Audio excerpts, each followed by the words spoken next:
네, 저는 서울제일침례교회 또 담임으로 섬기고 있는 남정일 목사입니다. 반갑습니다. 네.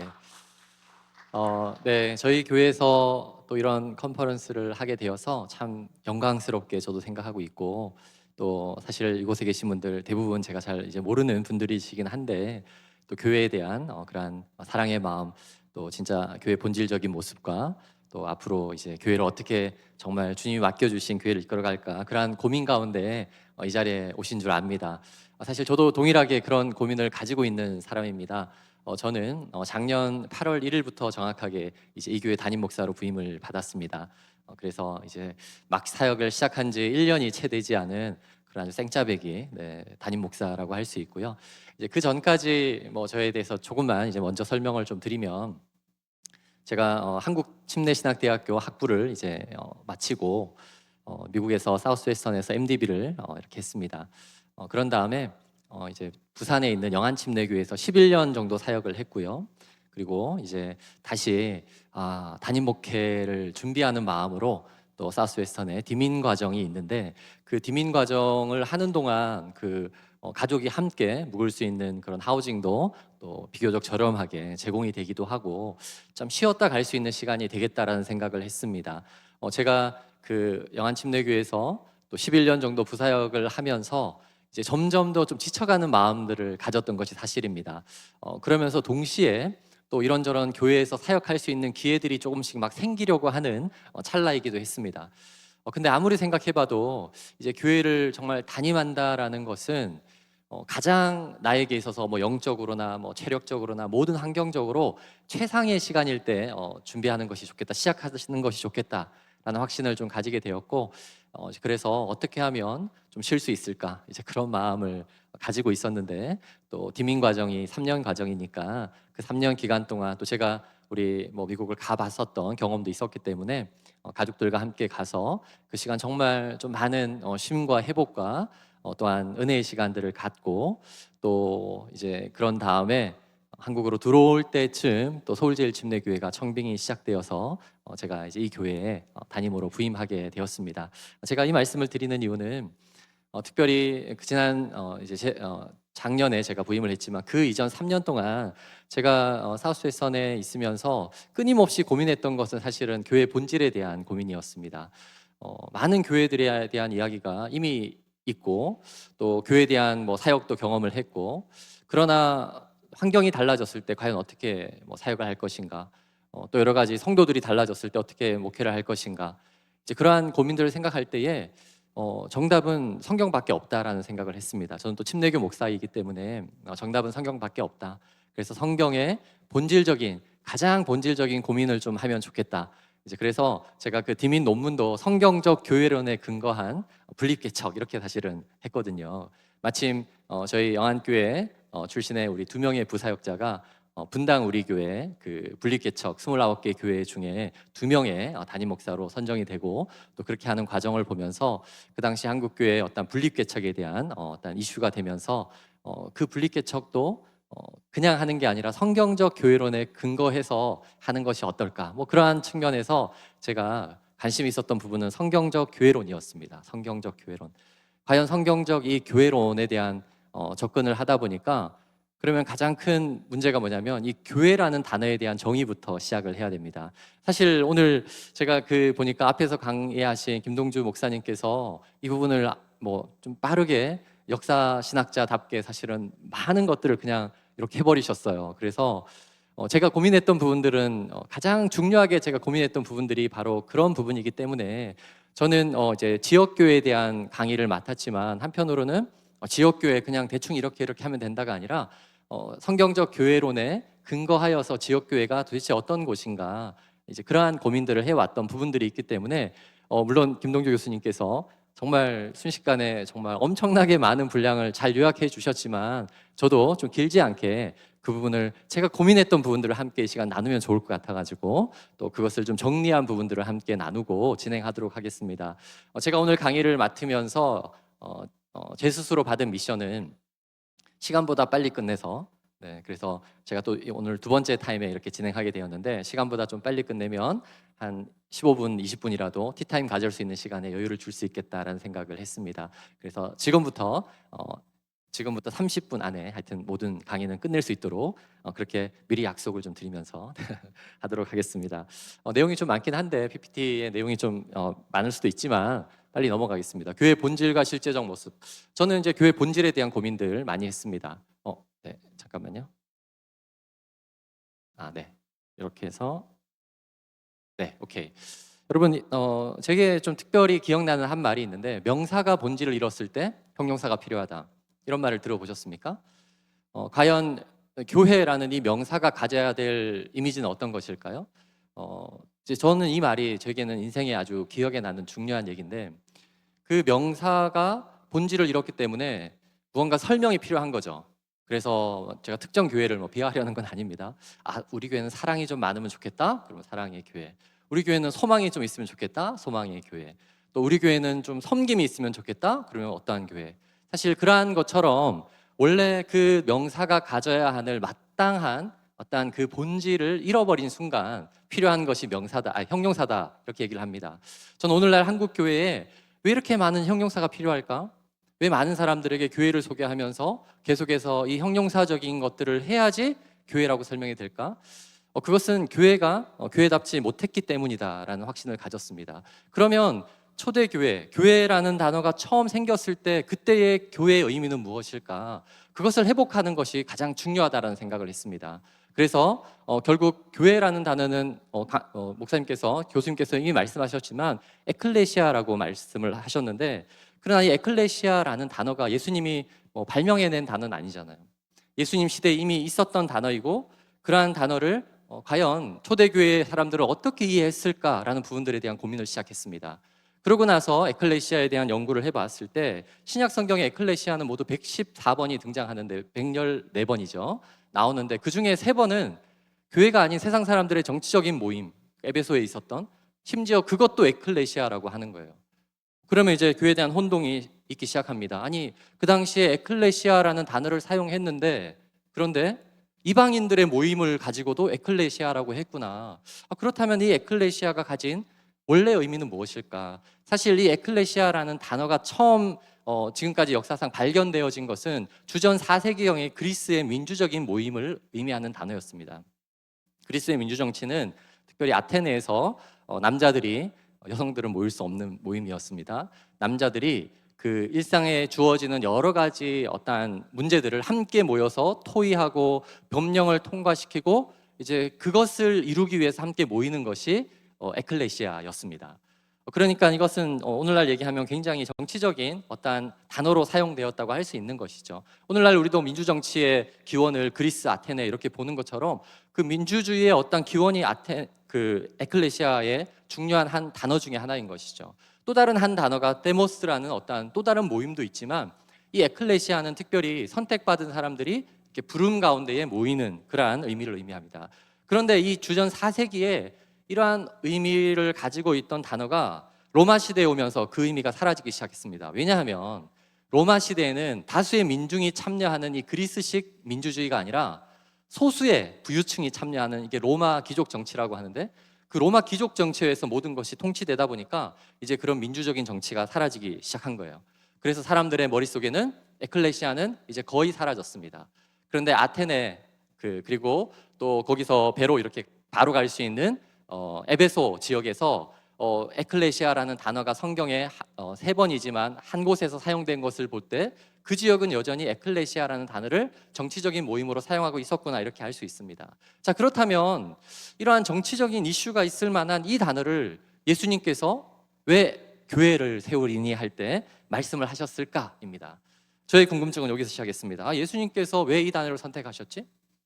에클레시아는 예수님이 만드신 것이 아니라 예수님이 선택한 단어입니다.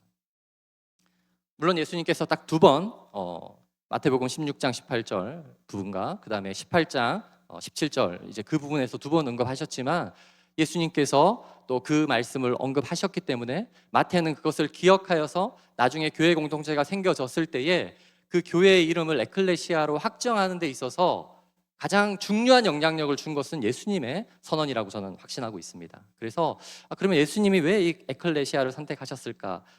우선은 아까 교수님도 말씀하셨는데 그 어원적인 의미의 중요성, 이것은 헬라어의 두 가지 합성이거든요. 부르심을 받아 나온 자들, 그래서 에크와 칼레오라고 아까 단어를 하셨는데, 부름받아 나온 자들이라는 것이 기본적인 어원적인 의미라고 할 수 있습니다. 누군가로부터 부름을 받아서 나온 사람들의 모임이에요. 자, 그런데 우리가 70인역에서 아까 우리 교수님도 얘기했지만 카할이라는 단어를 에클레시아로 바꿨다라고 교수님 말씀하셨지만, 그러나 자세히 살펴보면 이 카할이라는 단어를 전부 에클레시아로 바꾸지 않았습니다. 3분의 2 정도는 에클레시아로 바꾸고 3분의 1 정도는 시나고게가 뭐죠? 회당이라는 단어로 바꿨습니다. 그럼 여기서 우리가 힌트를 얻을 수 있는 거예요.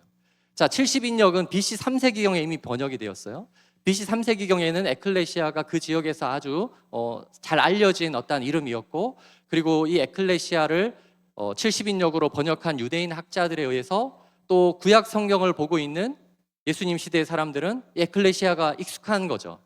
이때는 어떤 정치적인 의미에 익숙한 것이 아니라 구약 성경에 그 단어가 나와 있으니까 그것이 익숙한 상황에서 그것이 이제 쓰이게 되었습니다. 중요한 것은 이 카할이라는 단어 중에서 왜 어떤 부분은 에클레시아로 번역을 했고 어떤 부분은 스나고게, 회당이라고 바꿨을까라고 할 때에 이제 그 부분에 대한 여러 가지 연구가 있는데, 제가 이제 결론처럼 말씀을 드리면 이 카할을 에클레시아로 번역한 특징들은 신명기부터 시작이 됩니다. 신명기 이하, 에스라, 느헤미야 등 특별한 이스라엘 공동체가 새로운 공동체적 사명을 수행해야 할 때, 그 공동체적 사명을 수행할 때 가장 핵심적인 역할은 뭐냐면 하나님의 말씀이에요.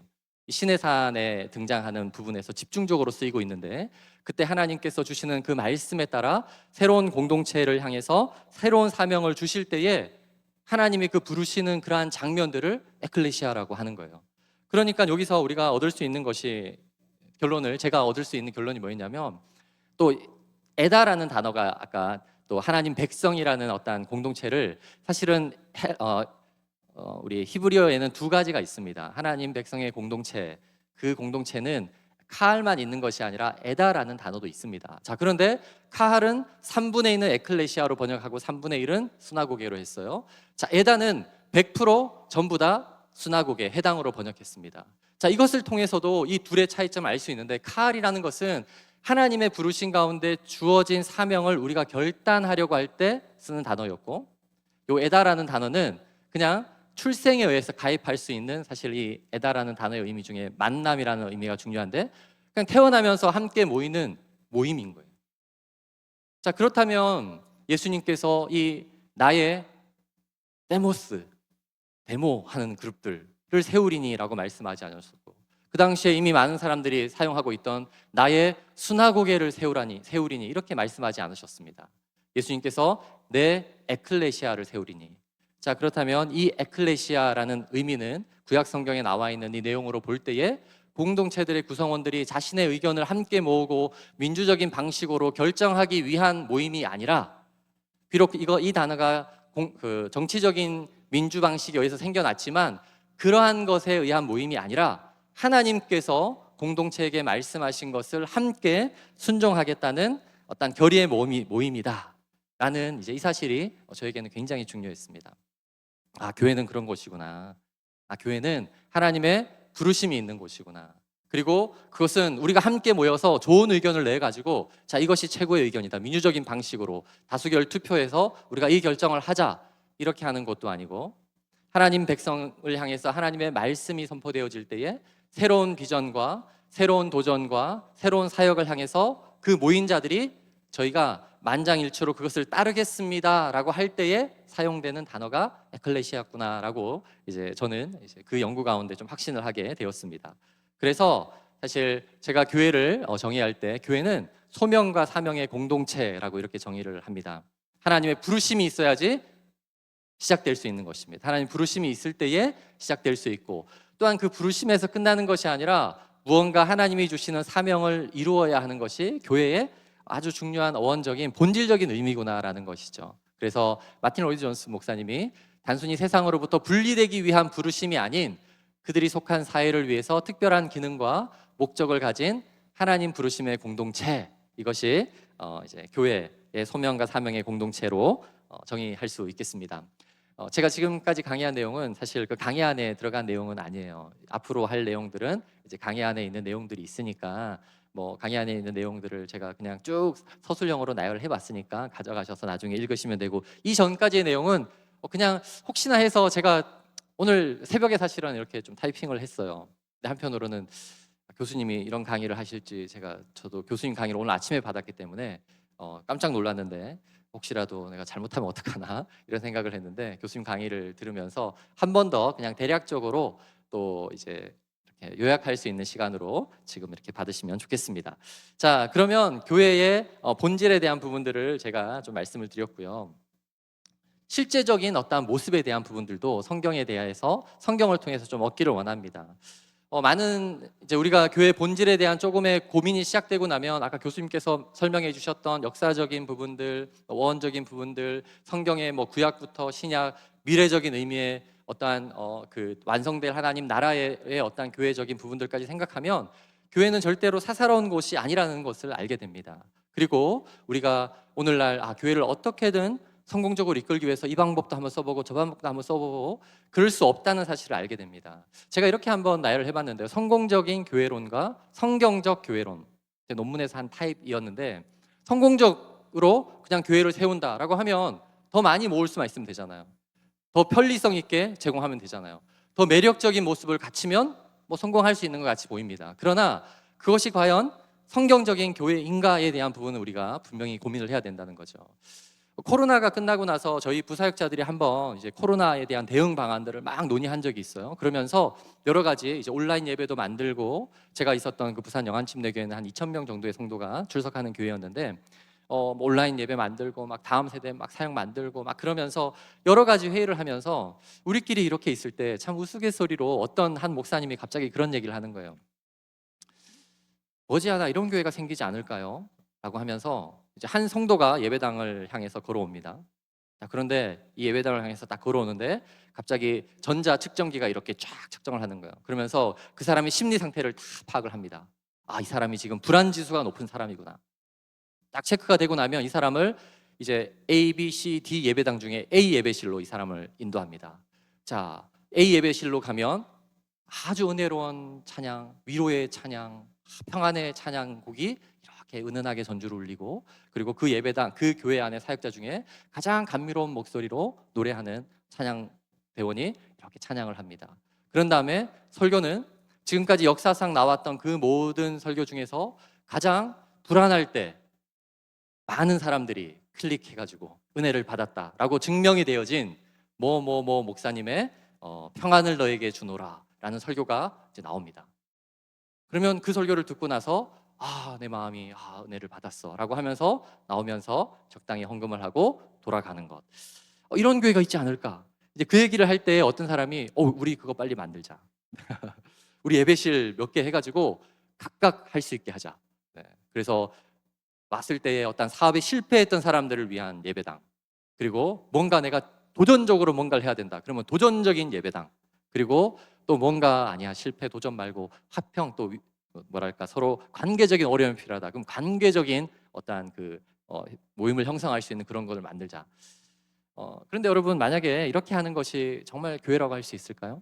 물론 이것을 교회, 성경적 교회론에 근거하여서 한다면 얼마든지 우리가 좋은 도전이라고 할 수 있지만, 이것을 단순히 사람 중심의 그 사람을 위로하고 그 사람을 위한 어떤 모임이 된다면 이것은 교회가 아니라고 말할 수 있는 것이죠. 그렇게 아니라고 말할 수 있는 이유가 무엇이죠? 그 근거가 무엇이죠? 우리 가운데 성경적 교회론의 확신이 없으면 그거 교회 맞아라고 할 수 있는 거예요. 그래도 뭐 교회가 되지, 교회가 하나님의 백성을 위로하는 곳이니까 교회가 될 수 있지라고 말할 수 있겠죠. 그러나 성경적 교회론이 분명하다면 그거는 교회가 아니야라고 말할 수 있는 거예요. 그래서 성경적 교회론의 확신이 우리에게는 너무나도 중요하고, 자, 그러면 이 성경적 교회론을 어떻게 다시 정립해 볼 것인가에 대한 이제 언제나 고민과, 또 우리에게는 그 성경을 통해서 그것을 스스로 좀 확신을 갖는 것은 너무나도 중요하다고 저는 생각을 합니다. 현대 교회의 비극에 대해서 미로슬라브 불프라는 이제 이 교수님이 이렇게 얘기를 했는데요. 현대 교회는 과잉 개인주의 현상이 두드러지고 있다라고 했어요. 예전에 어떤 책에서 어떤 사람이 한 사람이 교회가 될 수 있을까? 본인은 그렇다고 생각한다라고 주장하는 분이 있더라고요. 저는 그렇게 생각하지 않습니다. 교회는 한 번도 한 사람을 대상으로 교회라고 지칭한 적이 없습니다. 모두 다 복수형으로 사용되었음을 저는 확인했습니다. 그래서 공동체적인 의미가 없다면 그것은 교회가 될 수 없다는 것이죠. 또 성경적 교회론에서 예수님의 말씀이 제가 가장 중요하다고 말씀을 했는데, 예수님께서 그러고 보면 딱 2번 언급을 했지만, 그래서 많은 자유주의 신학자들이 그거는 교회가 생긴 이후에 마태가 기록한 것이기 때문에 예수님이 했는지 안 했는지 알 수 없다. 저희는 뭐 성경을 그렇게 보지 않잖아요. 그렇게 보지 않습니다. 마태의 기억에 의해서 분명하게 예수님께서 2번밖에 언급하지 않으셨지만, 그러나 그것은 분명히 언급되어진 사실이다라는 것이 중요하고요. 자, 사실 총 숫자적으로는 3번이지만 2번이나 언급했는데 한 번도 예수님이 교회를 언급하지 않은 것처럼 하는 것이 오히려 이상한 것이죠. 자, 그렇다면 예수님께서 교회를 2번 언급하실 때 각각의 특징이 있는데, 첫 번째는 내가 이 반석 위에 내 교회를 세우리니라는 거예요. 이제 이 부분에 대해서 제가 그 강의 안에 여러 가지 내용들을 좀 했습니다. 그리고 핵심적으로는 내가 이 반석 위에 내 교회를 세우리니라고 하면서 이 교회가 우주적 교회의 유니버셜 철치라는 어떤 개념으로 이해될 수 있다라고 설명을 드렸습니다. 왜냐하면 음부의 권세가 이기지 못하고 그 예수 그리스도를 향한 참된 고백이 있는 그 고백 위에 하나님께서 세운다고 하신 그 교회는 보통의 교회는 아니거든요. 이건 엄청나고 음부의 권세가 이기지 못하는 놀라운 교회. 그래서 우주적 교회에 대한 어떤 크게 한 2가지의 정의가 있을 수 있는데, 첫 번째는 교회가 가진 완전성을 의미하는 말로 하나님의 일체성과 거룩함, 무한성과 영원함, 그리고 진실성을 가지고 있음을 의미한다. 예수님께서 말씀하신 첫 번째 내 교회를 세우리니 라는 것은 이 완전성과 일치성과 거룩함과 무한성과 영원성, 이제 이러한 것을 다 포함한 교회라고 생각할 수 있습니다. 자, 그러면 이 교회, 우주적 교회라는 의미는 단순히 우리가 눈에 보이는 교회가 아니라고 할 수 있어요. 그렇기 때문에 모든 세대에 걸쳐 현재 살아있거나 또는 천국에 이미 있거나 예수 그리스도에 대한 신앙생활을 통해 성령으로 받은 모든 구원받은 자들. 그래서 이제 이 교회에 대해서 오해하는 사람들도 있었죠. 네, 부치무라 간도 같은 경우는 이제 그래서 무교회주의를 얘기를 했습니다. 나는 이제 그 교회를 이제 떠나고, 뭐라 그랬죠? 나는 이제 지상의 교회를 떠나고 나는 그 우주적 교회에 가입하겠다, 뭐 이런 얘기를 하면서 하셨는데, 교회에 대한 오해를 한 거라고 저는 생각합니다. 그 강의 안의 내용들을 제가 좀 했고요. 예수님께서 어쨌든 첫 번째 말씀하신 그 교회의 위대함, 그 교회의 거룩함, 그 교회의 완전성은 우주적 교회라고 할 수 있습니다. 이 부분에 대해서는 뭐 많은 목사님들이 설교도 하셨고 여러분 다 알고 있는 부분이라서 강의 안에 제가 잠깐 다루고 있지만, 그 고백이 또 어떠한 고백이어야 하는지 잘 다루고 있지만 뭐 한번 넘어가시면 되겠고요. 자, 저에게서 2번째가 중요한데, 예수님께서 2번째로 다룬 교회에 대한 구절은 마태복음 18장 17절에 있습니다. 우리 한번 이 말씀을 같이 한번 읽어볼까요? 같이 한번 읽어보겠습니다. 시작. 만일 그들의 말도 듣지 않거든 교회의 말하고 교회의 말도 듣지 않거든 이방인과 세리와 같이 여기라. 자, 지금 예수님께서 언급하시는 이 교회는 상황적으로 어떤 상황인가요? 문제가 생겼어요. 네, 누군가가 말을 안 들어요. 네, 그렇죠? 누군가가 몰래 범죄했는데 그것을 어떤 사람에게 들키고 말았습니다. 그리고 그것을 어떻게 처리할 것인가에 대한 규정을 말씀하시는 거예요. 레온 모리스 신학자는 이제 이 교회를 로컬 철치라고 얘기를 했습니다. 물론 그 당시에 예수님께서 이 말씀을 하실 때는 교회가 있어요, 없어요? 교회는 세워지지 않았어요. 예수님께서 아직 이 땅에 살아계셨기 때문에 교회는 세워지지 않았습니다. 예수님께서 승천하신 다음에 성령의 임재 가운데 제자들에 의해서 세워진 것이 교회잖아요. 그런데 예수님께서 지금 교회라는 단어를 사용했다. 그래서 자유주의 신학자들은 교회도 없는데 교회라고 말했기 때문에 이건 이상한 것이다. 레온 모리스는 뭐라고 얘기하냐면, 예수님께서 시간과 공간의 창조주이신데 그 앞으로 진행될 교회의 어떠한 일들에 대해서 추측할 수 없겠느냐. 당연히 가능하다는 거죠. 오늘날 교회 안에 문제가 없는 교회가 있나요? 다 있죠. 많은 문제들이 있고 많은 어떠한 잘못된 결정들도 있고 어려움들이 있을 수 있습니다. 그런데 이제 그때에 그것을 예수님이 상상하면서 그리고 그 교회에 대한 미래의 모습에 대해서 미리 가르쳐주고 있는 구절이다라고 이렇게 얘기를 했어요. 저는 이제 이분의 신학적인 지지를 주장을 저도 굉장히 이제 확신하게 되었고, 그 가운데 예수님께서 어쨌든 이 두 번째 교회를 얘기하면서 어떤 교회를 얘기하는 거예요? 이 교회는 아픈 교회. 그래서 제가 사실 이 실제적 교회의 모습, 이거를 처음에는 교회 본질과 실제적 모습, 이걸 하지 않고 아프니까 교회다 이렇게 하려고 했는데, 지금 생각해 보니까 아프니까 교회다 했으면 좀 더 반응이 좋았을 것 같은데, 네. 다만 제 마음속에 그 교회 본질에 대한 부분들을 놓치면 안 되기 때문에 이제 이 부분은 내용을 하겠습니다. 자, 교회에 대한 어떤 실제적인 모습을 예수님도 설명하실 때 중요한 것은 이 로컬 철치에 대한 예수님의 설명하실 때에 교회 보니까 부족한 모습을 말하는 거예요. 교회 상처가 있고 교회가 서로 싸우는 어떠한 모습들을 보게 됩니다. 왜 그럴까요?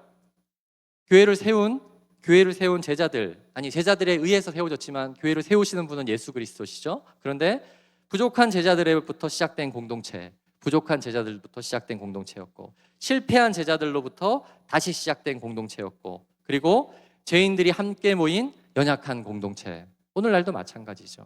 오늘날도 그러한 가운데에 모이는 것이 우리 교회라고 할 수 있습니다. 우리 다음 PPT도 한번 보여주시면, 자, 그러면 아프니까 뭐 피해야 될까요? 아니에요. 함께 있어야 돼요. 함께 있으면 어떻게 돼요? 함께 할 때 더 불편해져요. 함께 할 때 더 불편해져요. 네, 교회는 함께 할수록 더 불편한 거예요.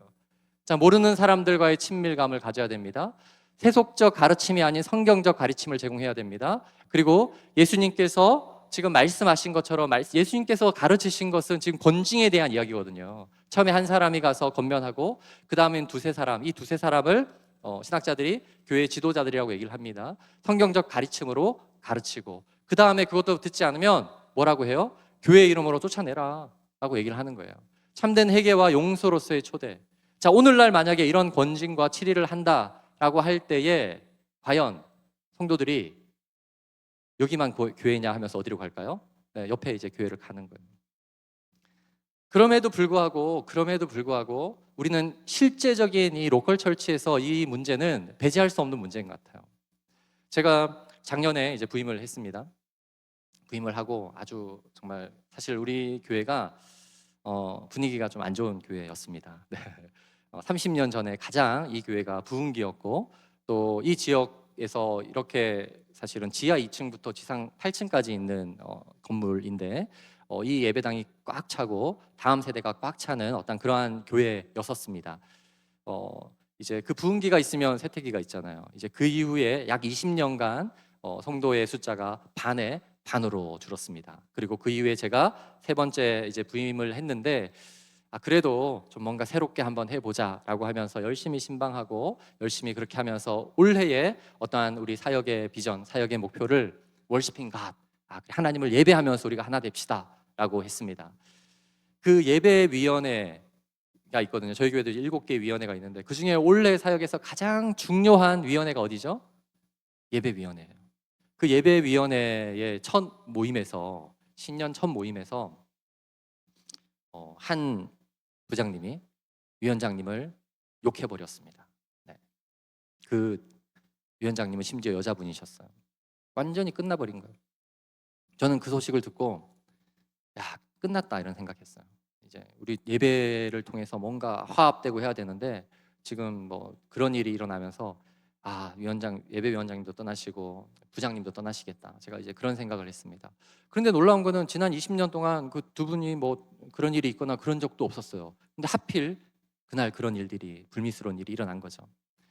뭐 결론적으로 말씀드리면 감사하게도 그 이후에 잘 수습이 되었습니다.